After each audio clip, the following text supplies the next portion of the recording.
माता दी, जय महादेव। कैसे सर? एकदम बढ़िया। सर कटासराज पे आके कैसा लगा सर? बस ये पवित्र भूमि है, यहाँ भगवान शिव खुद विराजमान है, तो ये कुछ कह ही नहीं सकते इसके बारे में कि ये कितनी अहमियत वाली जगह है। दिली सुकून मिला होगा।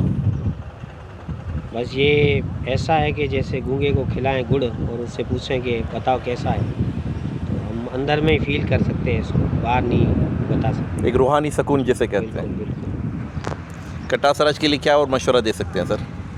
ये जो एक अच्छा स्टेप लिया है, इसको अगर कंटिन्यू करोगे तो मेरे ख्याल से इस दुनिया में ज़्यादातर लोग जो हैं वो टेंशन के शिकार हैं, डिप्रेशन के शिकार हैं, तो उनको एक ऐसी जगह पे आने के बाद मेरे ख्याल से नई ज़िंदगी उनको मिल सकती है। अगर आप आपकी काविशें हैं, आपकी मेहनत है, और मैं उम्मीद करता हूँ ये रंग लाएंगी और एक दिन यहाँ